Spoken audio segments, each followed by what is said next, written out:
మీరు క్షమిస్తేనే దేవుడు మీ ప్రార్థన ఆలకించి మనల్ని క్షమిస్తాడు. స్తోత్రం. మనం క్షమించకపోతే మనకు కూడా క్షమాపణ దొరకదు దేవుని దగ్గర. అది ప్రభు మొట్టమొదటి పాటలో చెప్పినటువంటి ఎవరి చక్కని పరమార్థం. ఏమన్నాడు? తండ్రి మీరేం చేస్తున్నారు తెలియదు, నేను ఎందుకు వచ్చానో వారికి తెలియదు. ఎవరి ఇది ఖచ్చితంగా జరగాలి, ఇది లోక కళ్యాణ నిమిత్తమై ఈ యొక్క పరిస్థితి జరగాలి, లోకం కోసం ప్రాణం పెట్టాలి, దానికోసం ఎవరో ఒకరు ఉండాలి కానీ సిలువ వేయడానికి. అందుకని దేవుడు వారికి క్షమించయ్యా, జరగాలి. ఒక వాక్యంతో మాట్లాడండి, అభ్యంతరములు రాక మానవు కానీ ఎవరి వలన అభ్యంతరం వస్తాయో వారికి శ్రమ అని ఉన్నాయి. అంటే ఎస్ఐని ఎవరికైనా అప్పగించాలి. వాస్తవంగా యువలా అప్పగించడం చాలా బాధాకరంగా వస్తుంది. దేవుని స్తోత్రం. అంటే యోధా శిష్యుడైన యోధా ఆయనతో తిరిగి త్రాగినటువంటి ఆయన దేవుడిని అప్పగించడం బాధాకరంగా వస్తుంది. దేవుని స్తోత్రం. అందుకని అభ్యంతరాల కారణంగా మనం ఉండకూడదు, క్షమించే వారిగా మనం ఉండాలి అని వాక్యం మనం స్పష్టంగా తెలియజేస్తుంది. అందుకే మొట్టమొదటి మాటలో ప్రభు ఆ మాట తెలియజేశారు. ఏమని? తండ్రి మీరేం చేస్తున్నారో మీరు ఎరుగరు.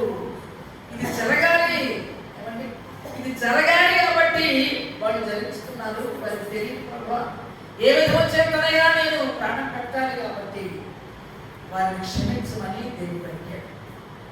మన జీవితాల్లో క్షమించమనిగా ఉండాలి, మరిచిపోయే వారిగా ఉండాలి. యేసు ప్రభు మన పాపాలను క్షమించి ఎక్కడ వేసుకున్నాడు? ఆయన వీపున వేసుకున్నాడు. అంటే మర్చిపోయాడు. మరి ఎప్పటికీ మన పాపాలు జ్ఞాపకం చేసుకోవాలి. ఆయన మన పాపాలు జ్ఞాపకం చేసుకోకుండా ఉండడానికే ఆ శిలువ మీద మన పాపాలు వేసి మన పాపాలకు శిక్ష వేశాడు ఆయన. మరెన్నటికీ ఆయన జ్ఞాపకం చేసుకోలేదు అనేటువంటి మాటలు వాక్యంలో మనం చూస్తూ ఉన్నాం. దేవుని స్తోత్రం. కనబడ్డాన్ని కూడా వీళ్ళు కూడా చేసుకున్నాడు. మన వీపు మాకు ఎలా కనబడదో అందుకని మన పాపాన్ని ఆయన వెనక వేసుకోవడం అదే ఆయన ఉంది. అంటే మరి ఎప్పటికీ కనబడకూడదు, అవి జ్ఞాపకం రాకూడదు అని మన పాపాన్ని ఆయన వీపును వేసుకొని శిలువ మీద వాటికి శిక్ష వేసినట్టుగా వాక్యంలో మనం చూస్తూ ఉన్నాం. దేవుని స్తోత్రం. హల్లెలూయా. అందుకని ఆయన మన పాపాలను కనబడకుండా చేసుకున్నాడు. మనమైతే ఆయన అరచేతిలో చెప్పుకున్నాం. దేవుని స్తోత్రం. పాపాలు కనబడకూడదు, మనమైతే ప్రతినిత్యం ప్రతిరోజు కనబడాలి. మన అరచేతులు రోజు చూసుకుంటాం కదా, చూసుకుంటామా? ఏ పని చేస్తున్నా అరచేయ మన కోసం అరచేయ చూస్తాం. అందుకని దేవుడు మనం మర్చిపోకుండా ఉండడానికి మన ముందు అరచేతిలో చెప్పుకున్నాడు. మన పాపాలను అయితే కనబడకుండా ఆయన వీపును వేసుకుని క్షమించి మరి అన్నిటికీ అతనికి జ్ఞాపకం చేసుకుంటాం. ఈ ప్రభావంలో చూస్తామను అంటే మన పాపాలని తూర్పును పడబడి ఎంత దూరం ఉందో మన పాపాలను దేవుడు అంత దూరం కలిచాడని చెప్పి వాక్యంలో రాయబడింది. దేవునికి స్తోత్రం. అందుకు ప్రభు మనం క్షమించినట్లుగా మనం కూడా క్షమించే వారిగా ఉన్నప్పుడే మా పర్లోక ప్రాంతంలో మా ఎలా ప్రార్థన చేసిన వారిని క్షమించిన ప్రకారం నేను క్షమించాను కాబట్టి మమ్మల్ని క్షమించాయా అని పరలోక ప్రార్థన యొక్క చాలా చక్కగా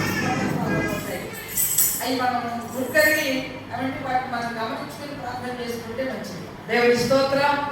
అలా మనం క్షమించాలి, మర్చిపోవాలి అని మొట్టమొదటి మాటలో దేవుని యొక్క మాట మనం గమనిస్తాం. రెండవగా మనం చూసినట్లయితే రెండో మాట చదవండి. అందుకు ఆయన వారితో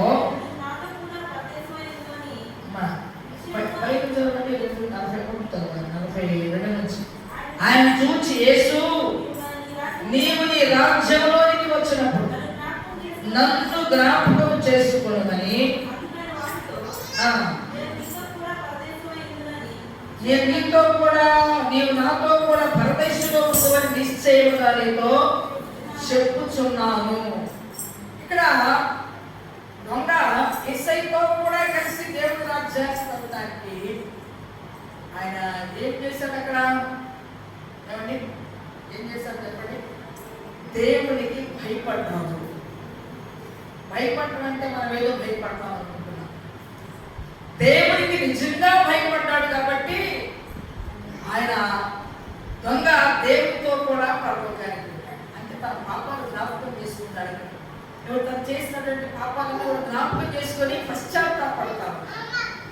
మొదటి వాడు ఏం చేశాడు? దేవుడు దూషించాడు. ఏమని దూషించాడు?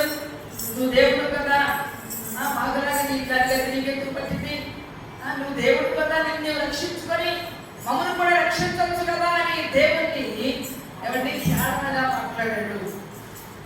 అయితే రెండవ వాడు వాడిని గద్దించినట్టుగా మనం చూస్తాం. మనం చేసిన పాపాలకి, మనం చేసిన అన్యాయానికి, మనం చేసిన దొంగతనానికి, మనం చేసిన నరహత్యకి మనకు తగును ఈ పాపం, ఈ శిక్ష మనకు తగును.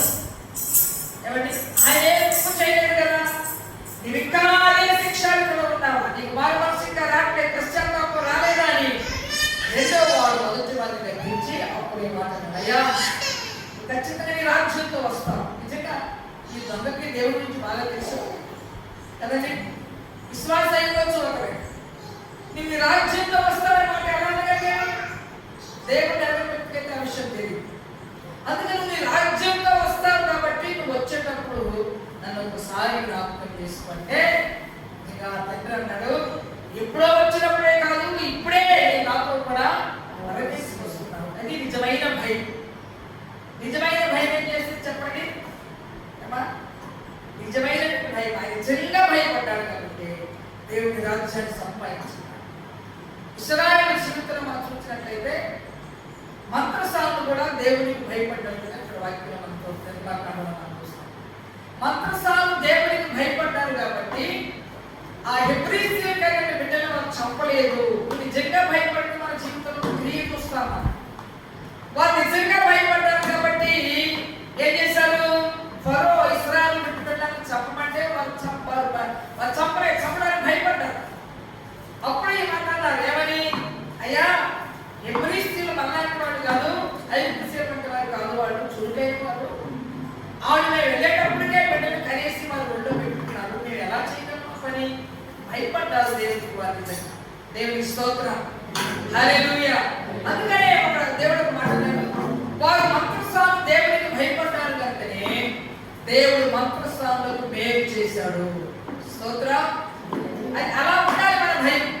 ఏమంటే అలా ఉండాలి. ఏదో మనకు అవసరం వచ్చింది కదా, తాత్కాలికంగా భయపడితే దేవుడు కార్యాలు మనం చూడలేము. కానీ దొంగ నిజంగా భయపడ్డాడు కాబట్టి పరలోకాన్ని సంపాదించుకున్నాడు. హల్లెలూయా. అలా ఉండాలి మన భయం. మంత్రసాను దేవుడికి భయపడ్డాన్ని బట్టి దేవుడు మంత్రసాను మేలు చేశాడు చెప్పి నేను మాట్లాడలేదు, చదవలేదు కానీ ఈ విషయాన్ని తెలియజేస్తా ఉన్నాను. కాబట్టి అలా మన భయం దేవుడు నిజంగా అంగీకరించేదిగా మన భయం ఉండాలి. మన భయభక్తులు ఎలా ఉండాలి? ఏమంటే మన భయభక్తులు ఎలా ఉండాలి? దేవుని యొక్క భయభక్తులు కలిగి ఉండడం అని అంటే భక్తి అయితే భక్తులను బట్టి కదా గమనం బైబిల్ సంఘం పెడుతూ ప్రార్థన వచ్చారు. భయంతో కూడిన భక్తి ఏంటి? భయం ఏం చేస్తుంది? పాపం చేయదు. భయం ఏం చేస్తుంది? అబద్ధాలు ఆడలేదు. చేద్దామంటే భయం, నేను దేవుని చేస్తాను అది భయభక్తులు. భయంతో కూడిన భక్తి ఏంటంటే అన్ని చేసి భక్తి చేయటం కాదు. ఎలాంటి భక్తి చేయాలి మనం? భయంతో కూడినటువంటి. అందుకనే దొంగ నిజంగా భయపడ్డాడు. తన నాటి వాడు గుర్తెరిగాడు, నేను ఎంత దౌర్భాగ్యమైన జీవితం నాకు గుర్తెరిగాడు. దేవుడి సన్నిధిలో అందుకే భయపడ్డాడు కాబట్టి ఆయనతో పాటు అక్కడికి వెళ్ళి చెప్పండి, ఆయనతో పాటు రాజ్యాన్ని, దేవుని రాజ్యాన్ని పడినట్లుగా వాక్యంలో మనం చూస్తా ఉన్నాం. దేవునికి స్తోత్రం, హల్లెలూయా. మూడవ మాట చదవండి. మూడవ మాట తీసుకున్నాం. యోహాను సువార్త 19వ అధ్యాయము 27వ వచనం. యోహాను సువార్త 19వ అధ్యాయం 27వ వచనంలో 19వ అధ్యాయము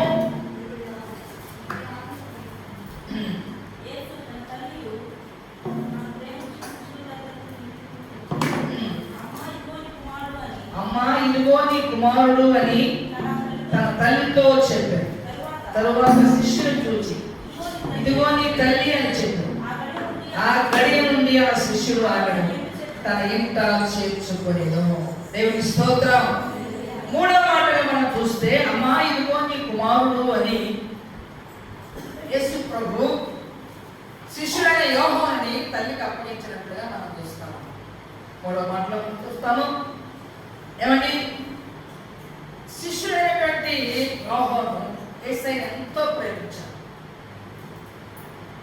యేసయ్య ప్రేమించిన శిష్యుడు యోహాను. దేవుని స్తోత్రం. ఆఖరి వరకు శిలువ దాకా వెళ్ళి ఆ యొక్క శిలువతో కూడా ఉన్నటువంటి వాడు యోహాను. అందుకని ఆయన ప్రాణం పెట్టబోయే ముందు ఆ యొక్క తను ప్రేమించిన శిష్యుడిని చూసి అంటున్నాడు కదా, అమ్మా ఇదిగో నీ కుమారుడు అని మూడవ మాటలో మనం చూస్తాం. ఆయన భూమి మీదకి వచ్చిన తర్వాత తను వాస్తవంగా యేసయ్య రావాలి కాబట్టి, ప్రాణం పెట్టాలి కాబట్టి మరియ గర్భంలో కూడా వచ్చాడు. కానీ మరియ గర్భం ఆయనకు శరీర సంబంధమైనది వాస్తవంగా ఏమిటి? దేవుని స్తోత్రం.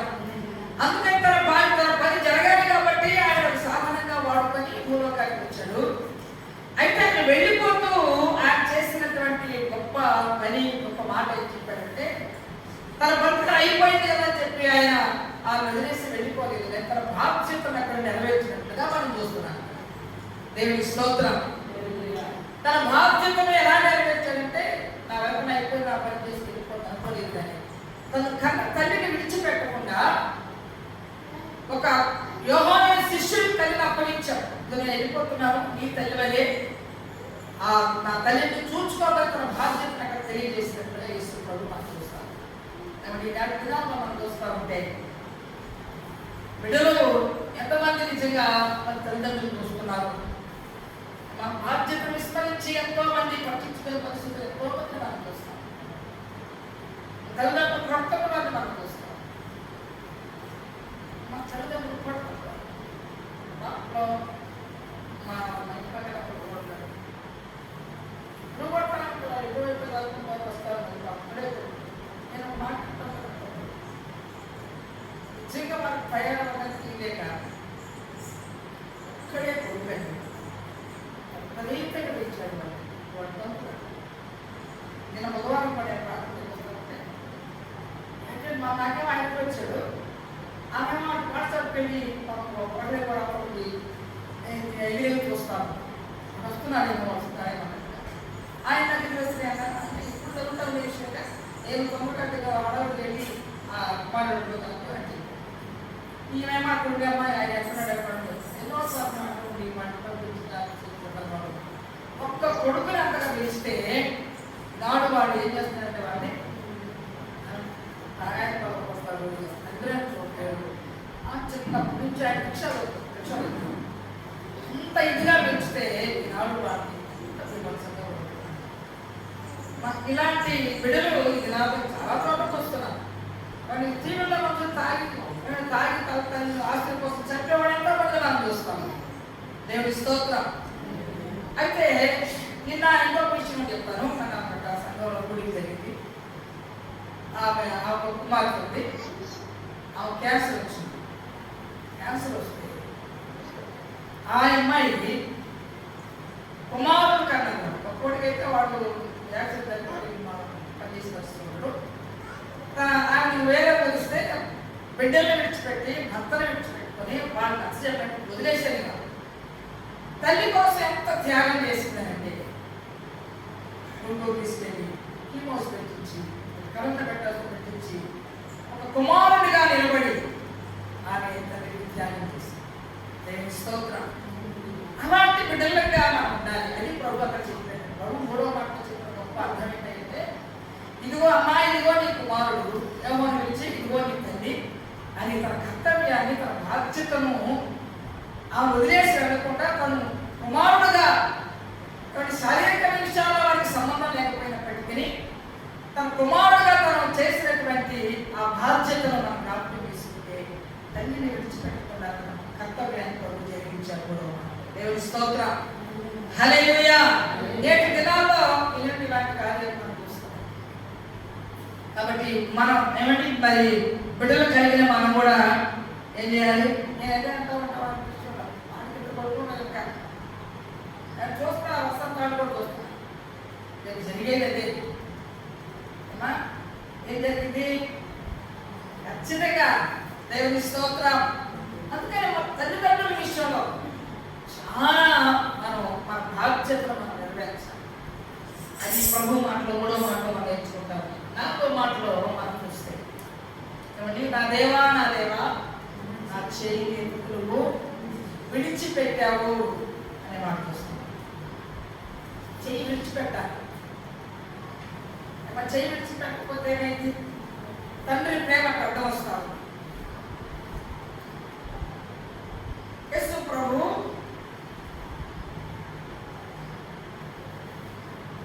ఒక్క గడియ వారు విడిచిపెట్టకపోతే శిలువ మరణం ఆయన వచ్చిన పని జరగాలి అంటే తండ్రి విడిచిపెట్టాలి.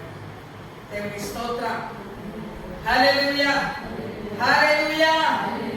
తండ్రి విడిచిపెట్టడానికి ఆయన కూడా బాధపడుతున్నారు. కుమారుని లోక కళ్యాణ విషయమై భూలోకానికి చనిపోవడానికే ప్రభు పంపించాడు. అంతే రష్యా అతని నలగొట్టుట యెహోవాకు ఇష్టమాయెను. ఏం చెప్పండి? ఆయన నలగొట్టడం, కుమారుడు నలగొట్టడం తండ్రి కోరుకున్నాడు, తండ్రికి ఇష్టమైంది. అందుకనే ఆయన కుమారుడైనప్పటికీ తనకున్నటువంటి ఆ ప్రేమనంతా కూడా చంపుకొని ఆయన ఏం చేశాడు? గడియ విడిచిపెట్టవలసి వచ్చింది. దేవుని స్తోత్రం. విడిచిపెడితేనే ఆయన వచ్చిన కార్యం జరిగింది. ఏమండి? ఆ ప్రేమను ఆ మమకారాన్ని చూపిస్తే కార్యం జరగదు. దేవుని స్తోత్రం. హల్లెలూయా. అందుకే నా దేవా నా చెయ్యి ఎందుకు విడిచిపెట్టావు? దేవుని స్తోత్రం. హల్లెలూయా. దేవుడు గొప్ప కార్యం జరగదు అంటే, మనుషులందరి కోసం ఆయన ప్రాణం పెట్టాలి అంటే తండ్రి కుమారుడిని విడిచిపెట్టాలి. ఖచ్చితంగా జరగాలి. జరగకపోతే ఆయన కోరుకున్న పని, ఆయన వచ్చిన కార్యం, ఆయన భూలోకానికి ఏ పని కోసం వచ్చాడో ఆ పని జరగదు. కాబట్టి విడిచిపెట్టవలసినటువంటి పరిస్థితి. క్షణం ఒక గడి మాత్రమే విడిచిపెట్టాడు ఆయన. ఆ జరగవలసిన పని అంతా కూడా చరిత్ర వాక్యంలో మనం చూస్తాం. దేవుని స్తోత్రం. హల్లెలూయా, హల్లెలూయా. కనుక మన జీవితంలో కూడా కొన్నిసార్లు సమస్యలో, శోధనలో కూడా ప్రభు మనం నడిపిస్తూ ఉంటాడు.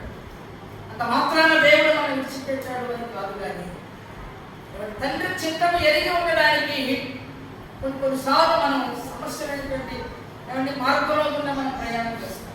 అంటే సామెతల గ్రంథంలో రాయబడింది, నా కుమారుడా యెహోవా శిక్షను తృణీకరించవద్దు, ఆయన గద్దింపునకు విసుగవద్దు. తండ్రి తన కుమారుని శిక్షించినట్లుగా దేవుడు కూడా తన ప్రేమించిన వారిని శిక్షిస్తాడని ఖచ్చితంగా రాయబడింది సామెతల గ్రంథం 2వ అధ్యాయం. ప్రభు ఎందుకు మనల్ని శిక్షిస్తున్నాడు, ఎందుకు మనం విడిచిపెట్టినట్లుగా చేయలేని అనుభవాలు మన జీవితంలో కనబడుతున్నాయంటే తండ్రి చిత్తం మనం గుర్తెరగాలి. ఆయనే కోరుకొని మనల్ని అలాంటి పరిస్థితులు నడిపిస్తున్నప్పుడు మనం తండ్రి శిక్ష గద్దింపు మనం విసుకోబోకండి. సమస్యకి విసుకోబోకండి, శోధన వస్తే విసుకోబోకండి. ఏమండి? ఆయనే మన అంటారు తండ్రి గద్దింపులకు విసుకోబాక, దేవుని మీద ఆయాసపడబాక, ఏమండి ప్రభు నాకే సహాయం చేయడం బాధపడబాక అనే విషయాన్ని అక్కడ మనం చూస్తాం సాయంత్రం గ్రంథంలో. కనుక ఆయనే తండ్రిని అడగొట్టడానికి ఇష్టమైంది. ఆయన తండ్రి చిత్తాన్ని నెరవేర్చడానికి వచ్చాడు. కాబట్టి ఏ మనిషి తగ్గించుకోని విధంగా ఆయన తగ్గించుకున్నాడు. కనుక పరలోకంలో, భూమి మీద, భూమి క్రింద ప్రతి వారి మోకాలు ప్రభువు నామములో వంగినట్లుగా దేవుడు ఆయన అధికంగా హెచ్చించాడు. దేవుని స్తోత్రం. మనం హెచ్చించబడాలి అంటే, దేవుని చేతిలో ఒక బలమైనటువంటి సాధనాలుగా మనం ఉండాలి అంటే శ్రమలో గుండా మనం ప్రయాణం చేయాలి. వాటి ద్వారా ప్రభు శ్రమ వెనుక దేవుడు ఒక మేలు. ఎస్ఐ సహితము ఎందుకు అలాంటి శ్రమకెళ్ళాడు? శిలువ లేకుండా మహిమ లేదు కదా. శిలువ లేకుండా మహిమ లేదు. మనకి శోధన లేకుండా దేవుని యొక్క ప్రత్యక్షత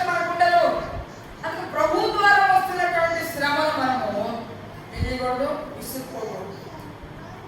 ఇప్పుడు నువ్వు ప్రభులో నమ్మకంగా ఉంటూ ప్రభు కోసం నువ్వు జీవిస్తున్నప్పుడు, ఏంటి నేను ఇంత ఖచ్చితంగా నేను ప్రభు కోసం జీవిస్తున్నప్పుడు ఇలాంటి సమస్యలు ఎందుకు వస్తాయి మనకి? నువ్వు ఖచ్చితంగా అలాంటి పరిస్థితుల్లో మనం ఉన్నప్పుడు సమస్య వస్తే ఆ సమస్య వెనక దేవుడు నీకోసం అద్భుతమైన మేలు దాచి ఉంచాడనే విషయాన్ని మర్చిపోకూడదు. దేవుని స్తోత్రం. అందుకనే నా దేవా నా చెయ్యి విడిచిపెట్టావు. మన జీవితం తల్లి జీవితంలోనే ప్రభు విడిచిపెట్టకపోతే ఆ భయంకరమైన శిలువ శ్రమ అది విడిచబడదు. కాబట్టి తండ్రి కుమారుని విడిచిపెట్టవలసిన పరిస్థితి గడియ ఏర్పడినట్లుగా వాక్యంలో మనం చూస్తాము. దేవుని స్తోత్రం. 5వ మాట చూడండి. 5వ మాటకి మనం గ్రామం యోహాను సువార్త 19:28. సమస్తము అప్పటికి సమాప్తమైనదని యేసు ఎరిగి లేఖనము నెరవేరినట్లు నేను దప్పికొనుచున్నాను. ఎలాగంట? లేఖనము నెరవేరినట్లుగా ప్రతిదీ కూడా మా యేసయ్య పుట్టడం లేఖనాల ప్రకారమే పుట్టాడు. లేఖనాలు నెరవేర్చుకుంటే ఆయన జీవించినంత కాలం కూడా లేఖనాల ప్రకారమే జీవించి తన యొక్క 33 సంవత్సరాల జీవితాన్ని ప్రభుత్వ ప్రకారమే జరిగించి ముగించాడు. ఆయన మరణము ఏమండి, ఆయన సమాధి లేకపోవడం కూడా ప్రతిదీ కూడా లేఖనాలు ముందుగానే ప్రవచించడం రీతిగా. దేవుని స్తోత్రం. ఏమంటే అంత గొప్ప ఆయనకి దాహమవడం ఏంటి? ఏమండి, జీవములకే ఆయన జీవజలమిచ్చేటువంటి ఆయనకు దాహమైంది అంటే లేఖనాల ప్రకారం ఇవన్నీ జరిగినని వాక్యం తెలియజేస్తా ఉంది. దేవుని స్తోత్రం. లేఖ నెరవేర్పు కోసమే ఆయనకు దాహమైనట్లుగా మనం చూస్తా ఉన్నాం. దేవుని స్తోత్రం. అప్పుడు అనుకున్న వాళ్ళందరూ కూడా హడావుడిగా ఏం చేశారు? చేతితో కలిపినటువంటి చిలకను తీసుకొని వచ్చి ఆయన నోటికి తగిలించినట్లుగా మనం చూస్తాం. ఆయన నిజమైన దాహం కాదు కాబట్టి ఆయన చిలకను పుచ్చుకోలేదు అనే వాక్యం కూడా మనం చూస్తాం. దేవుని స్తోత్రం. హల్లెలూయా. ఆయనకున్నటువంటి దాహం ఏమిటి? ఎంతో మంది నశించిపోతున్నారు, ఎంతో మంది పాపంలో నశించిపోతున్నారు, జీవజలం తాగలేనటువంటి పరిస్థితుల్లో ఎంతమంది వారి డబ్బును అనవసరంగా ఖర్చు పెడుతున్నారు. ఆహారం దాని కోసం వారు వాటిని రోగరించి వారు కొంటున్నారు. కాబట్టి అలాంటి వారందరూ రక్షణ పొందవాలని దేవుని దాహమైనది. దేవుని స్తోత్రం. హల్లెలూయా, హల్లెలూయా. ఏమంటే వాక్యంలో మనం చూస్తే యోహాను సువార్త 4వ అధ్యాయం దగ్గర సమరయ స్త్రీతో యేసు ప్రభు మాట్లాడాడు.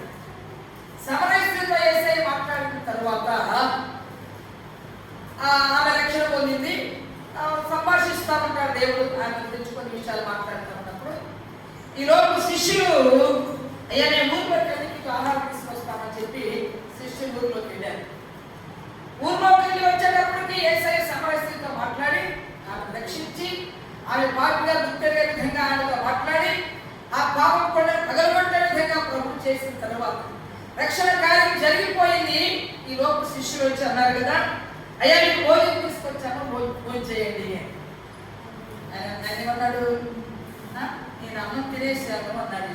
నాకు తీరిపోయింది అన్నాడు. శిష్యులు అనుకున్నారు ఈ లోపు ఎవరు తీసుకొచ్చారు? 4వ అధ్యాయం యోహాను సువార్త 4వ అధ్యాయం చూస్తే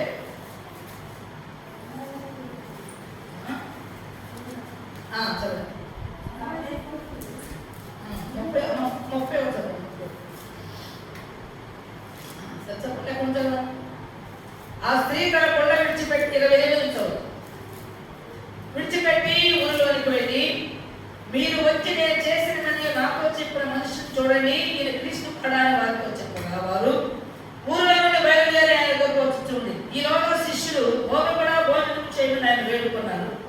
అందుకు ఆయన భుజించుటకు మీకు తెలియని ఆహారం నాకు ఉన్నదని వారితో చెప్పగా శిష్యులు ఆయన భుజించుటకు ఎవరైనా ఏమైనా తెచ్చనేమని ఒకరితో ఒకరు చెప్పుకున్నారు. యేసు వారిని చూచి నన్ను పంపిన వారి చిత్తము నెరవేర్చుటయు ఆయన పై తుదముట్టించుటయు నాకు ఆహారమై ఉన్నది. దేవుని స్తోత్రం. ఏంటంట యేసయ్య ఆహారం? ఏమండి అదేమంటారు ప్రభు?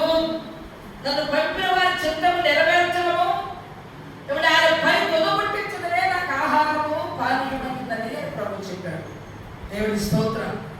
అది ఆయన సమాప్తమైపోయింది, అంత అయిపోయింది, నేను దక్కుకుంటున్నాననే విషయంలో ఆయన ఉద్దేశించండి. ఇంకా అనేక మంది రక్షణ పొందవలసిన వారు ఉన్నారు అని ఆయన చిత్తాన్ని, ఆయన పని కావాలి, ఆయన పని తొలగొట్టించడమే ఆహారం.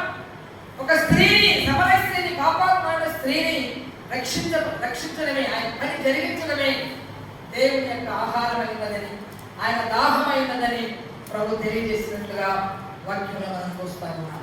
దేవుని స్తోత్రం. హల్లెలూయా, హల్లెలూయా. పిచ్చోడికి అర్థం కాక ఆయన దాహం అంటున్నాడని చెప్పి ఏమైనా మంచిగా తీసుకొచ్చారా? ఏమిచ్చారు? మా చేదు చెరుకను తీసుకుని వెళ్ళి ఆయనకు అందించినట్లుగా మనం చూస్తా ఉన్నాం. హల్లెలూయా. కనుక ప్రతిదీ కూడా లేఖనాల ప్రకారమే ఇవన్నీ జరిగాయి.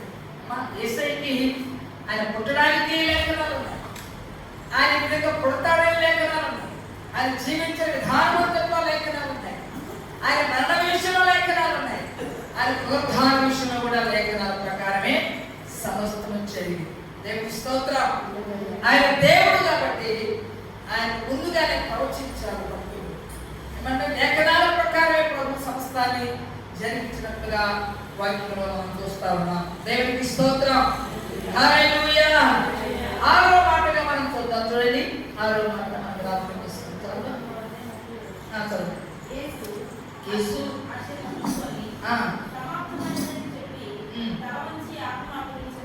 తల వంచి ఆత్మను అప్పగించాడు. దేవుని స్తోత్రం. ఆ చెరకను పుచ్చుకొని తర్వాత ఏం చేస్తాడు యేసయ్య? తన ఆత్మను తండ్రికి ఎప్పుడు కూడా ఎప్పుడు యేసు ప్రభువును చెప్పలేదు. అందుకే ఆయన యెరూషలేము వీధిలో తీసుకుని వెళ్తా ఉంటే యెరూషలేము కుమార్తెలు ఏం చేశారు? యేసు ప్రభువు నుంచి ఏడుస్తూ ఉన్నారు. అయ్యో, నా ప్రభువుని మీద హింసిస్తున్నారే, ఈ విధంగా యెరూషలేము వీధుల్లో కూడా నా ప్రభువుని హింసించుకొని వెళ్తున్నారే అని యెరూషలేము కుమార్తెలు ఏడుస్తూ ఉన్నారు. ప్రభు ఏం చెప్పాడు? నా కోసం మీరు ఏడవద్దు, మీకోసం, మీ పిల్లల కోసం ఏడవండి. మీకోసం, పిల్లల కోసం ఏడవండి. మీకోసం ప్రాణం పెట్టడానికే, నేను అందరూ రక్షించడానికే నేను ఈ లోకానికి వచ్చాను.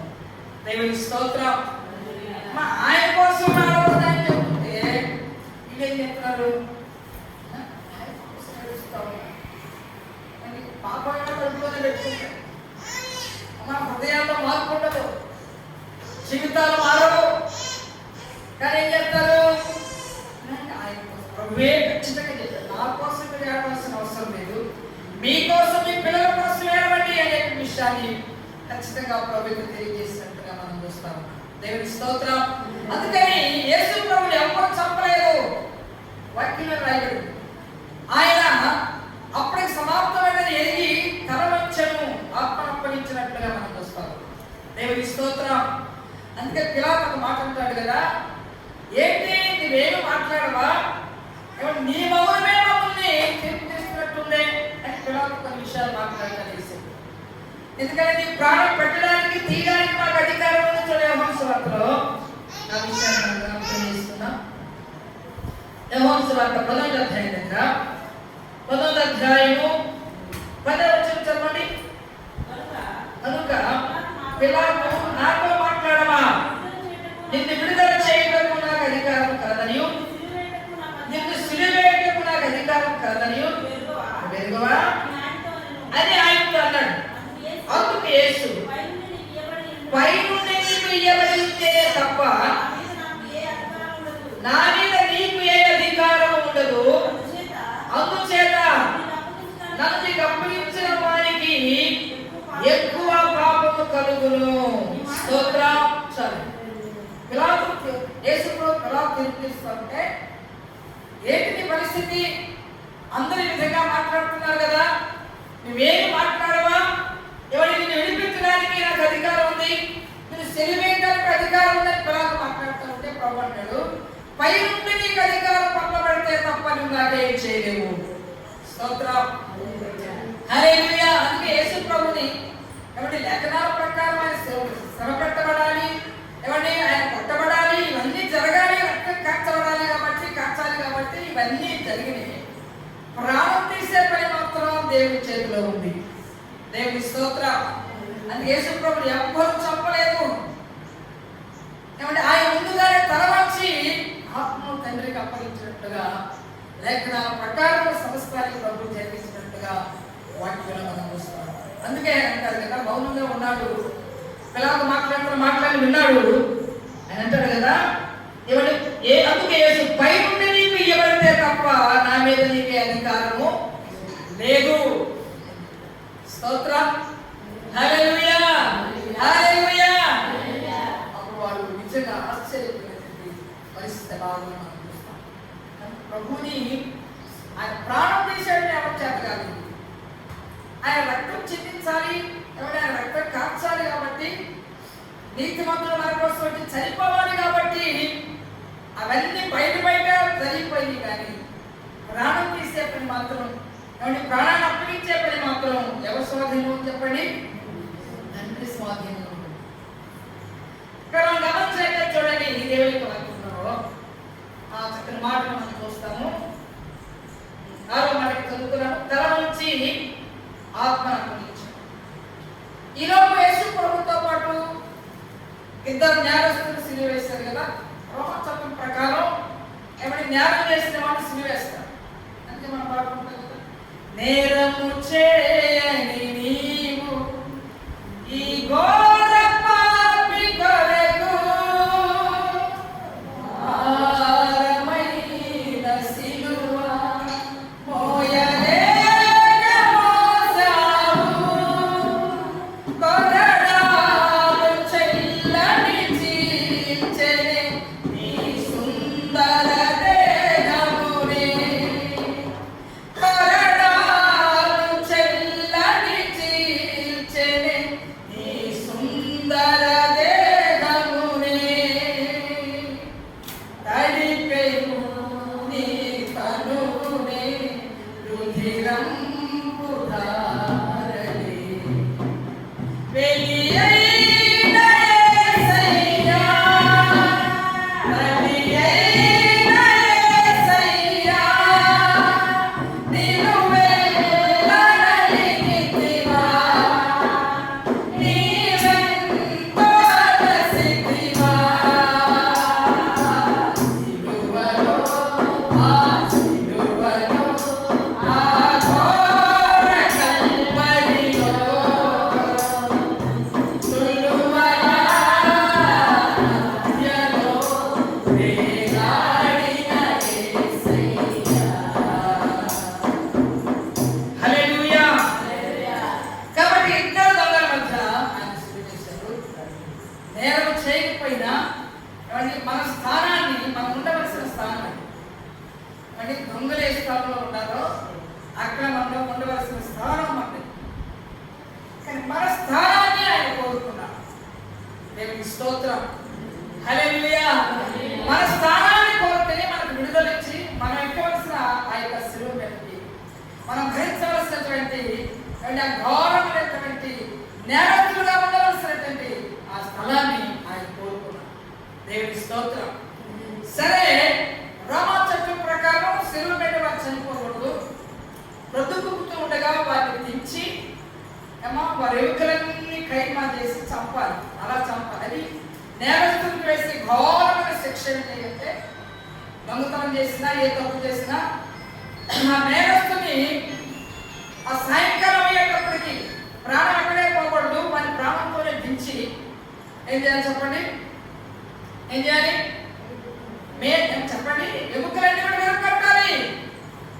విరగొట్టిన తర్వాత చంపాలి. అది మన చట్టం. అలాగే యుద్ధమే అది చదవండి. 32 వచ్చు. కాబట్టి సైనికులు వచ్చి ఆయనతో కూడా సిలువ వేయబడిన మొదటి వాని కాడు, రెండవ వాని కాడు విరగొట్టారు. వారు యేసు వద్దకు వచ్చి అంతకుముందే ఆయన మృతి పొందినట్టు చూచి ఆయన కాడు విరగొట్టలేదని సైనికులలో ఒకడు రక్తము పొడిచిన వెంటనే రక్తము నీళ్లు కారి ఇది చూచిన వాడు సాక్ష్యం ఇస్తున్నాడు. అతని సాక్ష్యం సత్యమే, మీరు నమ్మునట్లు అతను సత్యం చెప్తున్నాడని ఎరుగును. అతను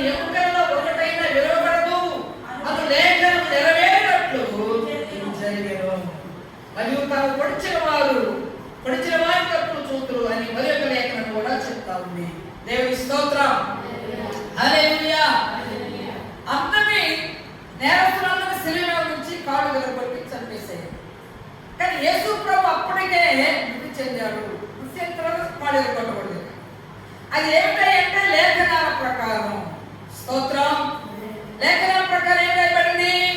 అతని ఎముకలు ఏది కూడా విరగొట్టకూడదని చెప్పి లేఖనం ముందుగానే ఉంది. కాబట్టి ఏమండి, మేక ఎముకలలో ఒక ఎముకైనను విరువబడకూడదన్నట్లు, మేక ఎముకలలో ఒక ఎముకైనను విరువబడకూడదన్నట్లు, ఒక ఎముకైనను విరువగలేదు క్రీస్తు నందు నెరవేరులే. వేదములో మరుగు కాబడిన యజ్ఞ పశువులు ఇందిరా. హల్లెలూయా. లేఖనాలు ఏం రాయబడింది? యేసు ప్రభు వెనుకలు వెనుకొట్టడానికి వీల్లేదు. అది లేఖనం. అందుకనే ఈ భాగంలో వారు వచ్చి చూడగానే యేసు ప్రభు ముందుగానే చనిపోయాడు. శిలువ మీద ప్రాణాన్ని ఆయన తండ్రికి ఏమండి ఒక వస్తువు తీసి నా దగ్గర ఉన్న వస్తువు వ్యక్తికి ఇచ్చినట్లుగా తన ఆత్మను తండ్రికి ఇచ్చేశాడు. అంటే సమాప్తమైన మాట ఇంకోటి ఏంటంటే ఏమండి దేవుని చిత్తాన్ని సంపూర్ణం చేశాడు అని అర్థం. ఏమంటే ఏ ఉద్దేశంతో తండ్రికి మాట ఇచ్చి భూమి మీదకి వచ్చాడో ఆ తండ్రి చిత్తము యావత్తు కూడా జరిగించి సమాప్తము ప్రాణాన్ని అయ్యా నాలో ఉన్నటువంటి ఆత్మని ఇస్తున్నాను తండ్రికి ఇచ్చేశాడు. తండ్రి చిత్తాన్ని సంపూర్ణంగా నెరవేర్చాడు. సమాప్తమైనటువంటి మార్పు తండ్రి చిత్తాన్ని సంపూర్ణంగా నెరవేర్చాడు. దేవునికి స్తోత్రం. హల్లెలూయా. అది సమాప్తమైనటువంటి మాటకు అర్థం ఏంటంటే తండ్రి చిత్తాన్ని సంపూర్ణంగా జరిగించాడు అనేటువంటి మాట. ఆరో మాటగా మనం దేవునికి వాక్యంలో మనం చూస్తామమ్మా. దేవుని స్తోత్రం. మరి 7వ మాట కూడా చూడండి. 7వ మాట చదువుకున్నాం. చదవండి. అప్పుడు యేసు గొప్ప శబ్దముతో కేక వేసి, తండ్రి నీ చేతికి నా ఆత్మను అప్పగించుకొనుచున్నాను అని ఇలాగ చెప్పి ప్రాణము విడిచెను. శతాధిపతి జరిగిన దాన్ని చూచి ఈ మనుషుడు నిజముగా నీతిమంతుడైండని దేవుని మహిమపరచెను. చూచుటకై కూడి వచ్చిన ప్రజలందరూ జరిగిన కార్యము చూచి రొమ్ము కొట్టుకొంటూ తిరిగి వెళ్ళింది. ఆయనకు నెలవైన వారందరూ గలిలయ నుండి ఆయన వెంబడించిన స్త్రీలు కూడా దూరం నిల్చుండి వీటిని చూస్తూ ఉన్నారు. హల్లెలూయా. ఎప్పుడైతే ప్రభు పెద్ద కేక వేసి ఏమంటే ఆత్మ తండ్రి ఆత్మని అప్పగిస్తున్నా అని చెప్పి గొప్ప శబ్దం చేశాడు, ఏమైందండి? ఏం జరిగింది చెప్పండి? భూమి అంతా కూడా చీకటైపోయింది. దేవుని స్తోత్రం. హల్లెలూయా. భూమి అంతా చీకటైపోయింది. ఏం జరిగింది? ఏమండి అమ్మా? ఏంటో ఆకాశము రెండుగా చీలిపోయింది. భూమి నిలబడించింది. చనిపోయే పరిశుద్ధులందరూ బయటకు వచ్చేసారు. దేవుని స్తోత్రం. ఆ చీకటిని చూచి అక్కడ శతాధిపతి ఏం చేశాడు చెప్పండి? మా శతాధిపతి భయపడినట్టుగా వాక్యంలో మనం చూస్తా ఉన్నాం. దేశమంత చీకటులు కమ్మగా దేవాలయపు తెర చిరుగగా, దేశమంత చీకటులు కమ్మగా దేవాలయపు తెర చిరుగగా, భూమి వణకగా కొండలు బ్రద్దలవ్వగా, సిలువపై యేసు మరణించెగా. భూమి వణకగా కొండలు బ్రద్దలవ్వగా, సిలువపై యేసు మరణించెగా.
దేశమంతా చీకటి అయిపోయి చదవండి. మత్తయి సువార్త మనం చూస్తాము. మత్తయి సువార్త 7వ అధ్యాయం చూస్తే 50 వచనం చదువుదాం చూడండి. యేసు మరలా బిగ్గరగా కేక వేసి ప్రాణం విడిచాడు. అప్పుడు దేవాలయం తెర పై నుండి క్రిందికి రెండుగా చినిగను, భూమి వణికెను, బండలు బద్దలాయెను, సమాధులు తెరవబడెను, నిద్రించి అనేక మంది పరిశుద్ధుల శరీరములు లేచెను. వారు సమాధిలో నుండి బయటకు వచ్చి ఆయన లేచిన తరువాత పరిశుద్ధ పట్టణంలో ప్రవేశించి అనేకులకు అగుపడ్డారు. శతాధిపతి అతనితో కూడా ఆ వారు భూకంపంలో జరిగిన దానిని చూచి మిక్కిలి భయపడి నిజముగా ఈయన దేవుని కుమారుడు అని అనుకున్నారు. హల్లెలూయా, హల్లెలూయా. యేసు మరణం ద్వారా అప్పటి వరకు సిలువ వేయండి, సిలువ వేయండి అని కేకలు వేసినటువంటి మీరు ఆయన పెద్ద శబ్దం చేసి ప్రాణం తండ్రికి అప్పగించిన తరువాత జరిగినటువంటి పరిస్థితులన్నింటినీ వారు చూచి ఆకాశం తెరవబడింది, దేవాలయం తెర రెండుగా చిరిగింది, భూమి బద్దలైపోయింది. ఆయన మరణం ద్వారా ఆయన ఏమండి పరలోకాన్ని, భూలోకాన్ని, పాతాళాన్ని కూడా ఏకం చేశాడు. దేవుని స్తోత్రం, హల్లెలూయా, హల్లెలూయా. ఏం జరిగింది? సమాధుల్లో ఉన్న పరిశుద్ధుల ఏమంటే శరీరాలు పైకి లేచి వారందరూ కూడా ఏమంటే సమాజం మధ్యకి వెళ్ళి వారికి అందరూ కనబడినట్లుగా వాక్యంలో మనం చూస్తా ఉన్నాం. దేవుని స్తోత్రం. ఆ తర్వాత శతాధిపతి మిక్కిలి భయపడ్డాడు. ఈయన చనిపోతే ఏంటి ఇంత భయంకరమైన పరిస్థితి? ఆకాశం తెరవబడింది, ఆకాశం తెరవబడింది. కొత్త కొట్ట చిట్టుకి ఎలాంటి శబ్దం వస్తుందో ఆకాశం చీరినప్పుడు అలాంటి శబ్దం వచ్చిందని భక్తులు మాట్లాడుతూ ఉన్నారు. దేవుని స్తోత్రం. అలాంటి శబ్దం వచ్చింది. ఆ తర్వాత భూమి బద్దలైపోయింది. అలాంటి అద్భుతం ప్రభు మరణాన్ని ప్రకృతి సహించలేకపోయింది. దేవుని స్తోత్రం. దేవుని యొక్క మరణాన్ని ప్రకృతి సహితం గడగడలేకపోయింది. శతాధిపతి కూడా చూచి అంటున్నాడు, ఈయన కన్ను మూసిన వెంటనే ఎలాంటి కార్యం జరిగింది? భయంకరమైన చీకటి. 3 గంటల సమయంలో భయంకరమైన చీకటి కలిగింది దేశమంతా కూడా. దేశమంత చీకటులు కమ్మగా దేవాలయపు తెర చిరుగగా. దేశమంత చీకటులు కమ్మగా దేవాలయపు తెర చిరుగగా. భూమి వణగగా బండలు బద్దలవ్వగా సిలువపై యేసు మరణించెగా. యేసు సిలువ యాగము మానవుల పాప పరిహారము. యేసు సిలువ యాగము మానవుల పాప పరిహారము. ఘోరమైనది, బహుభారమైనది, అవనిలో ఎంతో అవమానమైనది. ఘోరమైనది, బహుభారమైనది, అవనిలో ఎంతో అవమానమైనది. యేసు సిలువ యాగము మానవుల పాప పరిహారము. హల్లెలూయా. శతాధిపతి సైతం ఆయన మరణాన్ని చూసి భయపడింది. అప్పుడు అందరూ కూడా ఇది సిలువేయండి, సిలువేయండి, ఇది మాకు అక్కర్లేదు అంటే మొన్నటి వరకు మమ్మల్ని ఏమంటే చంపి హింసించి దొంగతనాలు చేసినటువంటి బరబ్బను మాకు విడుదల చేయండి, ఇది మాకు అక్కర్లేదు. వారి కేకలే గెలిచేదని రాయబడింది వాక్యంలో.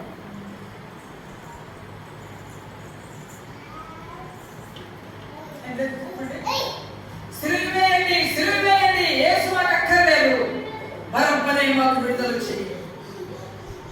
మాట్లాడే వారందరూ కూడా ఏం చేశారు చెప్పండి?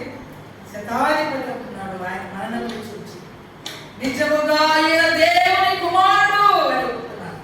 దేవుని స్తోత్రం, హల్లెలూయా. ఈయన దేవుని కుమారుడే. అందుకని సృష్టిలో ఈ విధమైనటువంటి విపత్తుకరమైన పరిస్థితిని మనం చూస్తాము. ఆకాశం తెరవబడింది, ఏమండి, భూమి అంతా చీకటి అయిపోయింది. చెప్పండి, బండలు బద్దలైపోయాయి, సమాధులు తెరవబడ్డాయి. పరిశుద్ధుల శరీరం అప్పటికప్పుడే లేచి దేవుని మహిమపరిచారు. దేవుని స్తోత్రం, హల్లెలూయా, హల్లెలూయా. ఆ విధంగా దేవుని మరణాన్ని బట్టి ఒకటి సృష్టి గడగడలాగిపోయింది, ప్రకృతి సహించలేకపోయింది దేవుని యొక్క మరణం. ఏమండి, ఇంత వాక్యం మన జీవితంలో యేసు ప్రభు మన కోసం చేసిన ప్రాణ త్యాగాన్ని ఏదో ఊరకనే ఏమంటే జరుపుకోవాలని తాగి కొంతమంది, ఇష్టానుసారంగా కొంతమంది, మార్పు లేకుండా కొంతమంది దేవుని గుర్తుపెట్టి జరుపుకున్నారు. దేవుడు ప్రమాణకరమైన పరిస్థితులు మన కోసం ప్రభు గురించారు. ఇంకా ప్రభు గుర్తించలేని స్థితిలో అంటే ప్రభు త్వరగా రాబోతున్నటువంటి పరిస్థితిని మనం గుర్తించలేనటువంటి స్థితిలో, ఇంకా ఆచారంలోనే, ఇంకా అలవాట్లోనే మనం భక్తి చేసుకుంటున్నాం తప్ప ప్రభు త్వరగా రాబోతున్న విషయాన్ని మనం గుర్తించే స్థితిలో ఉన్నవారి కోసం ఇంకా ప్రభు చేతులు చాపి సిలువలో ఆయన ప్రతి ఒక్కరిని పిలుస్తా ఉన్నాడు. దేవుని స్తోత్రం, హల్లెలూయా, హల్లెలూయా. శతాధిపతి ఏం చేశాడు చెప్పండి? భయపడి ఈ నిజముగా దేవుని కుమారుడు అని ఒప్పుకున్నాడు. దేవుని వారు స్తుతించారు. అక్కడ స్త్రీలందరూ కూడా ఆయన వైపు చూస్తున్నట్టుగా వాటిని మనం చూస్తా ఉన్నాం. అందుకని ఆయన కోసం మనం వెళ్ళాల్సిన అవసరం లేదు. ప్రభు త్వరగా రాబోతున్న విషయాన్ని మనం గుర్తిరిగి వారిగా ఉండాలి. ప్రభు కోసం మనం ప్రతి దినమూ సిద్ధపడుతున్న వారిగా మనం ఉండాలి అని వాక్యం ఎంతో మనకు తెలియజేస్తూ ఉంది. ఎంతో ప్రభు చేసినటువంటి త్యాగం. భూమి చీకటైపోయింది. మరి 3 గంటల సమయంలో భయంకరమైన చీకటి వాళ్ళు చూడలేకపోతున్న పరిస్థితులను మనం చూసి గంటలు మాట్లాడారు. ఆయన వచ్చినప్పుడు కాలంలో చూస్తాము, ఆయన పొడిచిన వారు కూడా ఆయన చూస్తారు. అందరూ లేకపోడతారు ప్రభు యొక్క రాకడ సమయంలో. ఎవరు చూస్తారు చెప్పండి? ప్రకటన గ్రంథము, ప్రకటన గ్రంథము ప్రకటన గ్రంథం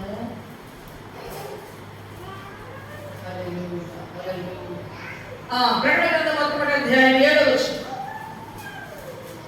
ప్రకటన గ్రంథము 1వ అధ్యాయం 7వ వచనం అంటాడు, ఇదిగో ఆయన మేఘారూఢుడై వచ్చుచున్నాడు, ప్రతి నేత్రం ఆయనను చూచు, ఆయన పొడిచిన వారు చూస్తారు, భూజనులందరూ ఆయనను చూచి రొమ్ము కొట్టుకుందరు.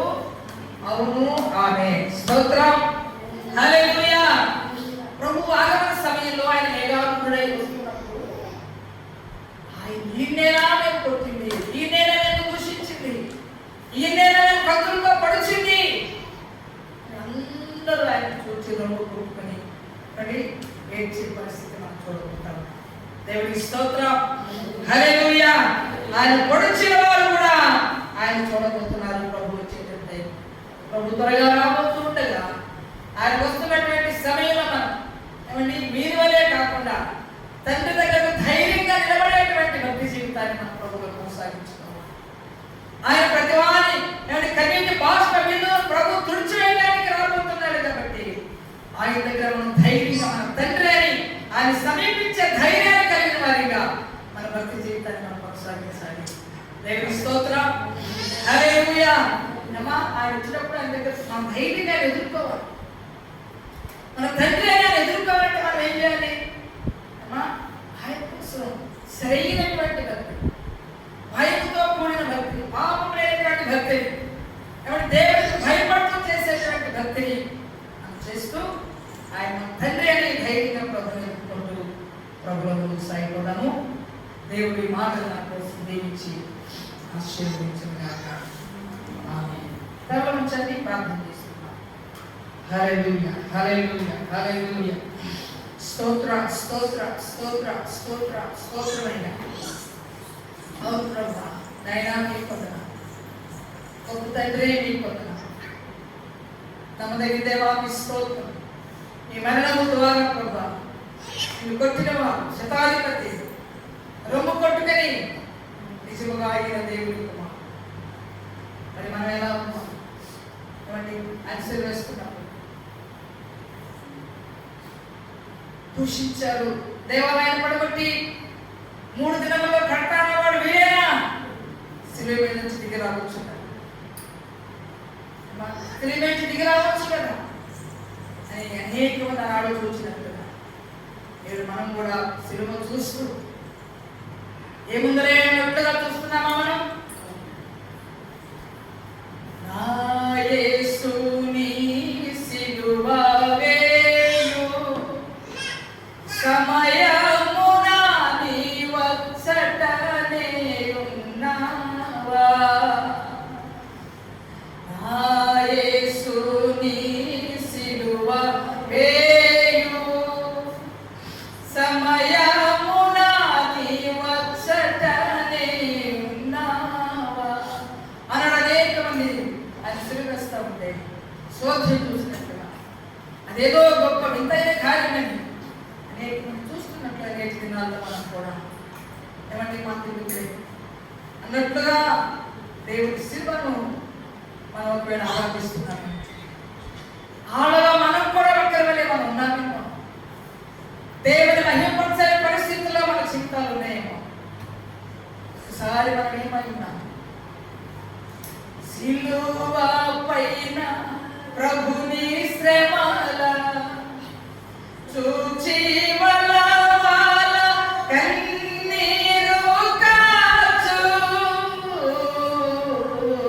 సిలువ పైన ప్రభుని శ్రమల చూచి వలవల కన్నీరు కాచి నిలచున్న స్త్రీలలోన నీ ఒకరినిగా ఉన్నావా.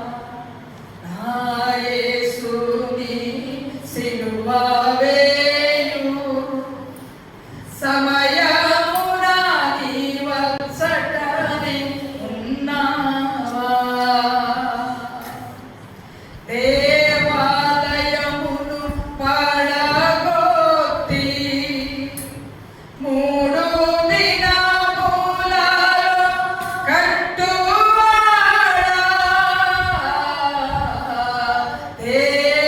దేవాలయమును పడగొట్టి 3 దినములలో కట్టువాడా.